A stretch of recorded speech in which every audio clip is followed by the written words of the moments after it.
Halo teman-teman semuanya, hari ini kami akan menjelaskan mengenai sejarah pendidikan Indonesia dari masa ke masa. Sejarah pendidikan Indonesia bisa kita tilik jauh ke belakang sebelum kemerdekaan Indonesia, lebih tepatnya sejak zaman Hindu dan Buddha pada abad ke-7 Masehi. Menurut catatan sejarah, terdapat kuil-kuil Buddha di Sumatera yang mengajarkan masalah agama, seni, dan ilmu pengetahuan. Sejarah juga mencatat bahwa pada zaman Hindu dan Buddha, pendidikan di Indonesia menggunakan fasilitas asrama yang terdapat di ruang seminar diskusi di dalamnya. Beberapa ilmu yang dipelajari antara lain adalah teologi, bahasa, perhitungan waktu, seni rupa, sastra, dan masih ada yang lainnya. Lalu kita beralih ke zaman Portugis, di mana mereka datang tidak hanya untuk berdagang, tapi juga untuk menyebarkan ajaran agama Katolik. Salah satunya adalah Franciscus Xaverius yang berpendapat bahwa untuk menyebarkan agama Katolik perlu mendirikan sekolah-sekolah.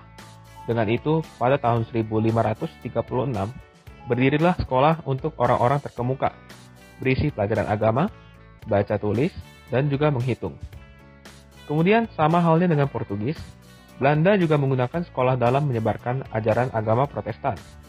Pada tahun 1627, di Ambon, terdapat 16 sekolah berbasis agama dengan 1.300 siswa yang didirikan oleh Belanda. Tidak hanya di Ambon, Belanda juga mendirikan sekolah pada tahun 1617 di Pulau Jawa, tepatnya di Jakarta.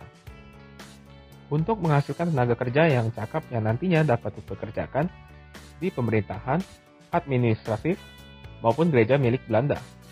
Sekolah-sekolah tersebut menggunakan bahasa Belanda sebagai bahasa pengantar sampai pada tahun 1786.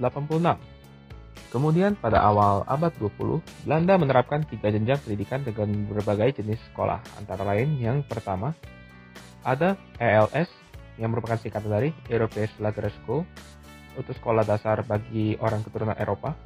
Lalu ada yang kedua, HIS yang singkatan dari Hollands Inlandse School, yaitu sekolah dasar untuk pribumi. Yang ketiga ada MULO, yaitu singkatan dari Meer Uitgebreid Lager Onderwijs, yaitu sekolah untuk menengah. Dan yang terakhir ada Algemene Middelbare School yang disingkat AMS, itu sekolah menengah umum. Pada tahun 1922, Ki Hajar Dewantara membangun taman siswa yang menjadi tandingan sekolah Belanda. Membuka kesempatan bagi semua kalangan yang ingin mendapatkan pendidikan. Sekolah ini tidak memberi syarat-syarat khusus bagi yang ingin masuk, dan biayanya pun sangat terjangkau. Kemudian, pada masa penjajahan Jepang, Jepang datang dan menghapus serta merombak semua sistem pendidikan yang sudah dibangun oleh Belanda. Menghilangkan sekolah berdasarkan golongan, Jepang menerapkan 3 jenjang pendidikan, yaitu sekolah rendah selama 6 tahun, sekolah menengah pertama selama 3 tahun, sekolah guru atas dan sekolah guru B yang lamanya 4 tahun. Tujuan pendidikan yang dibuat oleh Jepang bukan untuk mencerdaskan bangsa, tetapi untuk mempersiapkan untuk melawan sekutu. Kemudian, pendidikan Indonesia pada masa kemerdekaan. Setelah diproklamasikannya kemerdekaan, Ki Hajar Dewantara ditetapkan sebagai Menteri Pendidikan dan Pengajaran serta beliau juga merupakan pendiri Taman Siswa.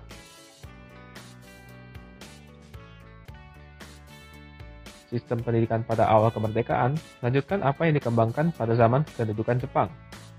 Sistem pendidikan meliputi pendidikan rendah atau sekolah rakyat selama 6 tahun, pendidikan menengah selama 3 tahun, dan pendidikan tinggi masing-masing juga 3 tahun. Kemudian, pendidikan di Indonesia pada tahun 1994 sampai dengan 2015, terdapat 4 prioritas utama pelaksanaan pendidikan. Yang pertama, ada penuntasan pelaksanaan wajib belajar selama 9 tahun. Yang kedua ada peningkatan mutu semua jenis, jenjang, dan jalur pendidikan. Yang ketiga ada menghubungkan kebutuhan antara pendidikan dan industri. Dan yang keempat ada peningkatan kemampuan penguasaan IPTEK. Lalu kita akan membahas mengenai perubahan sistem pendidikan. Yang pertama kita akan membahas masa kepresiden Megawati, di mana kurikulum berbasis kompetensi ada 3 aspek utama, yaitu aspek afektif, kognitif, dan psikomotorik. Lalu pada masa kepresidenan SBY, diperbarui menjadi kurikulum tingkat satuan pendidikan yang disingkat KTSP. selanjutnya dikembangkan menjadi kurikulum pada tahun 2013.